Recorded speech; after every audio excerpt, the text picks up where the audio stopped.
Ready when you are. Want me? Okay, yeah. I guess we're ready. Go. About 10 seconds ago, yeah. Oh, okay.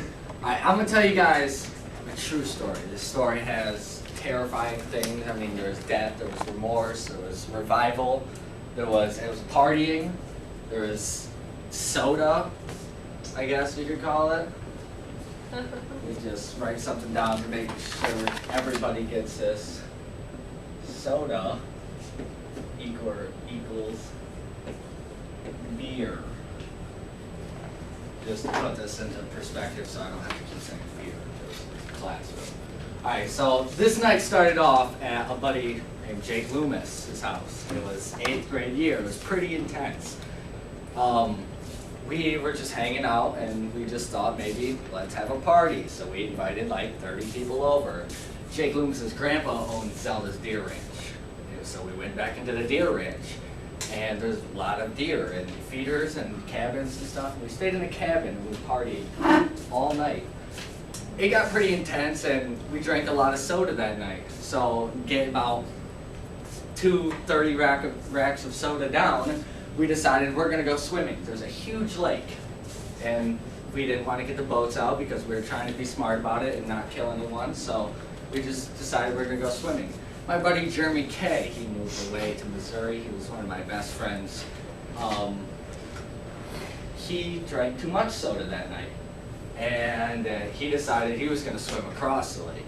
This was not a good idea. So Jeremy's just walking down the river where we actually didn't even have swimsuits on or anything. We were in pants and full. He's just like, yeah, let's go swimming. I'm gonna swim across the lake. I'm Jeremy K. And so he went running and dived in. We just thought he'd be fine. So there's an island in the middle of this lake. It's a big lake. It's about the size of Coldwater Lake. If anyone's been out there, there's an island in the middle. He gets to this island, all of a sudden we hear Jeremy yelling, Scott! Scott! Come get me on the boat! No, we're not getting the boats out. Scott, come get me, I can't swim back, I'm too tired. No, we're not getting the boats out. He's like, well, I'm gonna try and swim back. Alright, we weren't really thinking anything much of it because, I mean, it wasn't too far away, but so we thought he could get back. All of a sudden, we don't hear any paddling, splashing, nothing.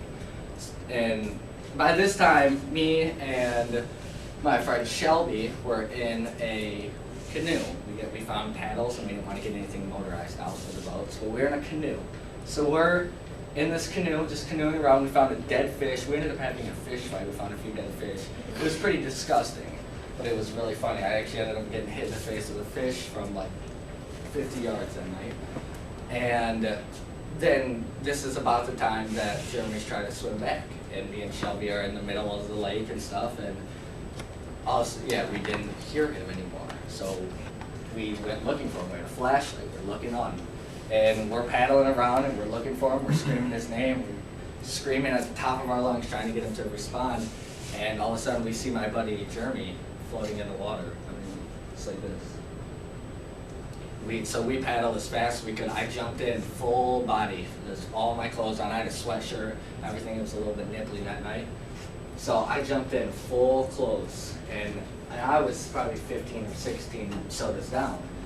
And I jump in and swim to him, pick him up. I don't know how I did this. This is when they say the adrenaline takes over. And got him into the side of the canoe. And we actually flipped the canoe and Shelby fell out, but then we flipped it back over and we got him inside, and me and Shelby swam alongside the canoe and we got him about 60 yards back to shore. Got him on shore and I performed CPR on him and then watched my buddy who had barely had a pulse, who was underwater for 2 or 3 minutes, not breathing, gag back up water and continue to party for the rest of the night.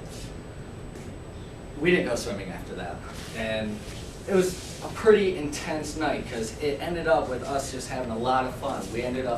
After that we just got on golf carts and four-wheelers and went and drove around a little bit, and I almost hit a 10-point deer with a golf cart because it's a deer ranch. There's deer everywhere, deer feeders. I think I actually ate some deer feeding that stuff. It looked like macaroni. They tell me I was laying in one eating it, yelling, "It tastes like macaroni!" But it was gross, and I guess.